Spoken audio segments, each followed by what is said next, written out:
Hi everyone, thanks for joining us for another episode of Dashboard Fridays. I'm Adam from SquaredUp, and today I'm joined by Daniel Parrott. Hi Daniel. Hey. Daniel works for Purdue University, he's one of our long-term customers. He's going to talk to us today about a dashboard he's built for Microsoft Teams. So Danny, why don't we just start by sort of just going through why you built the dashboard, what the problem was that you were trying to solve. So the College of Science got a new building in late 2019, and the chemistry and biology departments moved their lab classes to the new building. And one of the things that they wanted to do with that move was use new technology. So they incorporated a lot of iPads and online things, Microsoft Teams leveraging the OneNote notebooks and the Teams for classes and stuff. The big issue we had was there were over 200 teams for the different classes that we needed to have some sort of management insight into from an IT perspective. It gets more complicated because some of the teams wanted more than one section in a team, especially for lecture teams. So all of the Chemistry 101 classes, they wanted in the same lecture team, but then each of the different labs, they wanted split out into their own lab team. So it wasn't just a one-to-one section count to team count also. So we needed a framework to keep track of that, make sure the teams were set up correctly, that there was a instructor in each of the teams, that there were students in each of the teams. We had to monitor some settings for FERPA compliance to make sure that people that weren't in the team couldn't see who was in the team. And then also, because we're dealing with students, we had a couple issues with the team email address basically being a reply all chain and getting out of control. So we needed to monitor that those large teams had that blocked so that they couldn't do that.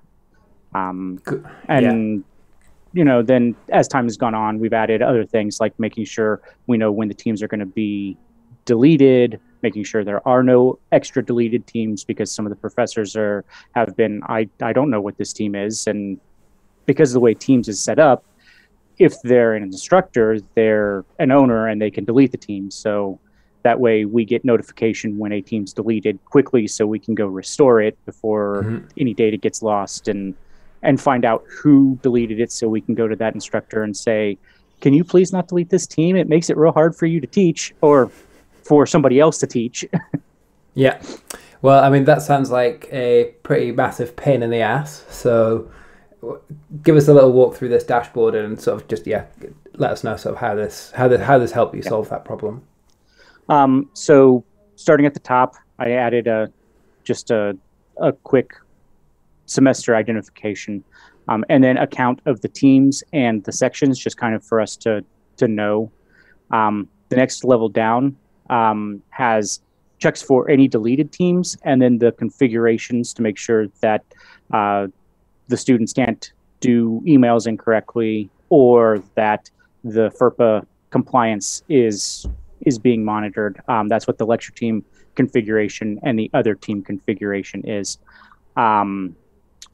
Then below that, I've got unowned team status, which makes sure that there's an instructor in every team. That's more for me to make sure that my scripting on the back end to manage this is working correctly, and that there are instructors in those teams. One fun thing we have is normally the departments don't tell us who's going to be the TA for a lot of these teams until the Friday before classes start. And so this kind of lets us know when classes start, hey, these are the teams or the sections that you don't have information in. And then below that is a listing of the ones that are set up like that. The empty team status is basically the same thing, empty sections, but that's looking at the student count to make sure that there are actually students in those teams, so that we don't have teams for classes that aren't happening.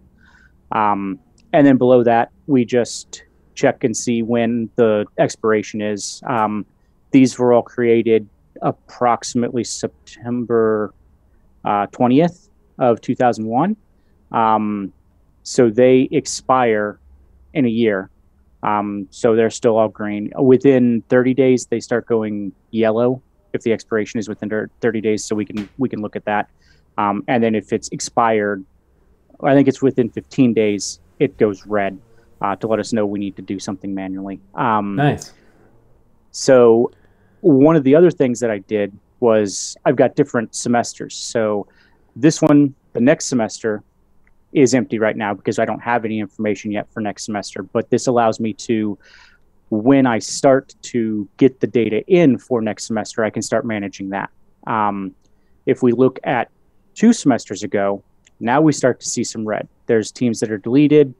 I've got some unowned teams and some empty teams here. And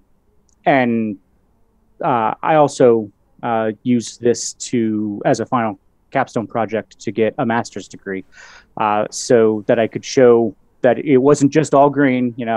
I did leave some of these sections there, and here you can see the 4 unowned teams or empty teams are shown here, so that we can tell which ones they are, and I identify those. Nice. A lot of the I was just going to say it's an interesting case because a lot of the other teams dashboards we've seen, things that we've seen submitted, especially with our SCOM product, are typically around sort of performance, doing tests for things. This is just super deep into compliance and just making sure that you've got your part of the shop in order. It's pretty cool use case. Yeah. Some of the teams don't perform. One of the things we have to watch out for is whether or not the OneNote notebook is created. So that's the reason why for a classroom team, Microsoft sets it up using the template for classes. It's set up for FERPA compliance already, so there's not really anything extra we have to do. However, some of the larger teams are too big for a classroom team because that creates a OneNote notebook for every student, and it I think that Microsoft caps that at like 200 users. There's some number, and we go over it. Mm-hmm. So for some of those, we have to do just a regular team that doesn't create the notebook, and that's where we get into the other team configuration and monitoring that for the FERPA compliance to make sure. Because, like I said, once again, the instructors that don't necessarily understand the technology because they're chemists or they're biologists, they may go in and accidentally change something that would take us out of compliance. Nice. Okay. So you've shown that you have a dashboard for the current semester. You've got the previous semester. You've got the next semester. I guess you've done something to make it like nice and easy to repeat this dashboard, to clone it out and make changes. How did you approach that? Yeah. So what I did was I leveraged the PowerShell profiles in SquaredUp. So all the different teams for each of the different semesters is in a database, and that database is leveraged to create the teams and also to monitor the teams. So that's a nice confluence there that makes it so that I put it in to create the team and it's automatically getting monitored. But using the PowerShell profile, I get the semester code here, and that tells the database calls in the dashboard which semester to look at. And the semester code is set via a table in the database that has, it's a simple table. It's literally one row, one column. That's the current semester code. And then so this is the current semester, and I just pull that current semester. For previous semesters, I pull the current semester, and then I do a little bit of math here to get what the previous semester was, and then pass that as the semester code. And then just changing this number to +1 does next semester, -2 does the previous semester. So all the dashboards are pretty much identical. Just all the tiles are the same, the config's the same. It's just you're just changing the profile. So clone the dashboard, change the profile. You get that relevant semester. Absolutely. Yep. Nice. So is all of the health data that you're seeing here, all the green ticks, all the green donuts? What's the source of that? Is that coming from Teams? Is that coming from your database? That's coming from Teams. Everything on here is PowerShell. Even the like the managed teams is just a simple. It could easily be a SQL query. I just used PowerShell because that way it was all PowerShell, and I've got a command in PowerShell that queries the database instead. But I use the Microsoft Teams commandlet in PowerShell to go out and pull back all the information. Unfortunately, the Microsoft PowerShell commandlets are not super quick. I don't have any Graph API access or anything for political and security reasons within Purdue. So I have to use a service account and pull it back in basically just as that user. So that actually, as the count got larger, was a problem until I think 5.2, when SquaredUp added the ability to change the timeout and how long the scripts run. Like the deleted teams, that takes 10 minutes to run, 9 minutes to run. So, you know, if I was doing that with a single minute, it would never give me any data back. Nice. Are there any specific bits to call out? Any bits that you had trouble with particular sort of getting this working, or was it all pretty simple to get started and everybody should just give it a go?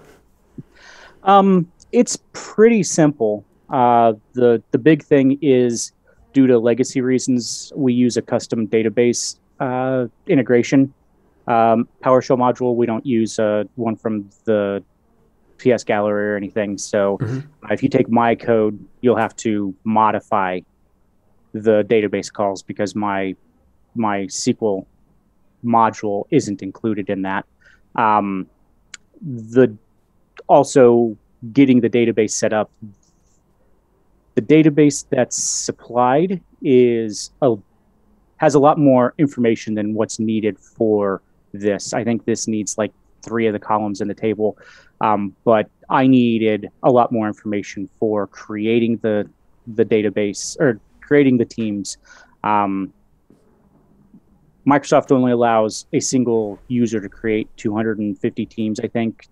And as you can see here, I have 250 teams in fall of 2021 alone for this user. So I've written additional code that I can just call one of our Office 365 admins and say, hey, can you run this command that I've run? And it will hit our database and, using his credentials, create the teams and set my service account as the owner and pass back the team ID that's created. And then it's in the database, and SquaredUp then starts picking it up and starts monitoring as soon as it's created, basically. Gotcha. Well, it's a really cool case, especially with the PowerShell tile, and I'm glad that in 5.2 the script timeout helped you. I guess the data caching helps as well, so you're not having to do that every time every 10 minutes, that kind of thing. Really great to see. Thank you for joining me. I'll go ahead and wrap us up unless there's anything else that you wanted to call out for this. I don't think so. That's pretty much it. Great stuff. Well, like I said, thank you very much to Daniel for joining us. Any dashboards you have that are worth submitting, just get them over to us. You too could be sitting where Daniel is right now, talking about an awesome dashboard that you've built. Head over to squareup.com/dashboard gallery to check out Daniel's dashboard. All the steps are written up, that kind of stuff as well. And if you do have questions, just in general, head over to community answers, community.squareup.com, where we have many experts just like Daniel, just chomping at the bit, waiting to help you out with all your technical problems. That's it for us for today. Thanks again, Daniel. We'll see you next time, I'm sure, for another one in the future. Thanks to all for watching, and see you next time. Thanks.